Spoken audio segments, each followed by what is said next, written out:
तो हम पीछे नहीं लौट सकते, पर हम ये तो देख सकते हैं कि हमने अपनी यात्रा कहाँ से शुरू की और कहाँ तक पहुँचे हैं। तो चलिए बिहार के इतिहास को समझने की कोशिश करते हैं। बिहार ने सभ्यता के इतिहास के हर चरण में भौतिक उपलब्धियों पर दार्शनिक उपलब्धियों को वरीयता दी है।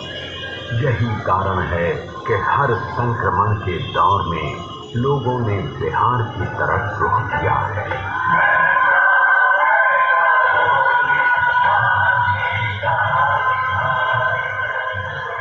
बिहार ने विश्व सभ्यता को पहला गणतंत्र तो दिया ही, विदेह राज जनक के रूप में पहला दार्शनिक राजा भी दिया।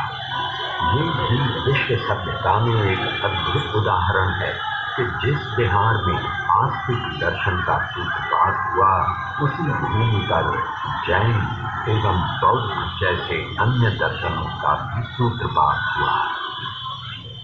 वर्चस्ववादी संस्कृतियों के विरोध में यहाँ से आवाजें लगातार बुलंद होती रही हैं। आइए चलिए बिहार की कहानी की शुरुआत करते हैं।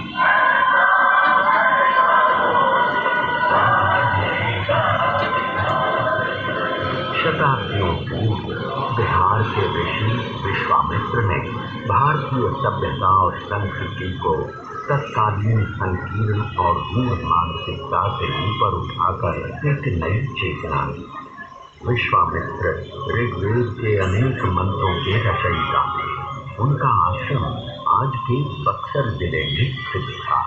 राम और लक्ष्मण को लेकर उत्तर बिहार में स्थित विदेह की सीता से मिलाने का काम विश्वामित्र ने भी किया। लोग जब अपने जीवन के सच, औचित्य, सभी व्यक्तित्व लेकर पैदा हुए, सीता ने अपने व्यक्तित्व से संपूर्ण नारी जगत को वो विश्वास किया जहां उसे कभी अग्नि परीक्षा नहीं देनी हो। बिहार की कहानी को थोड़ा आगे बढ़ाते हुए महाभारत काल में आते हैं। इस काल के दो महान योद्धाओं को याद कर लेना जरूरी है।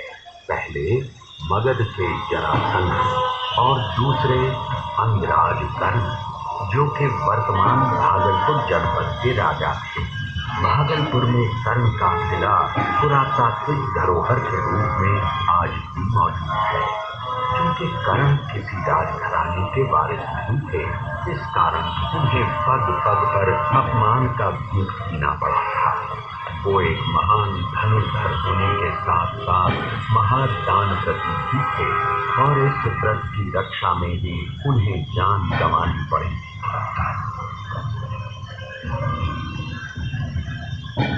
चलिए बिहार की कहानी को थोड़ा और आगे बढ़ाते हैं और ईसा पूर्व 6ठी शताब्दी में पहुंचते हैं।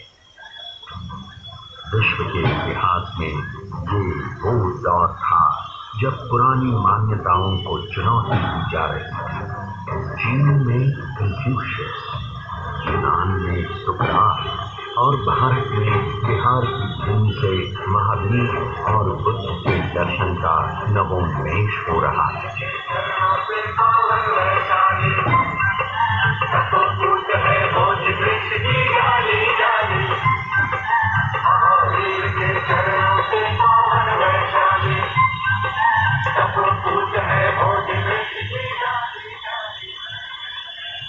भगवान महावीर राजघराने में जन्म लेने के बावजूद बचपन से ही सांसारिक जीवन से विरक्त रहना चाहते थे।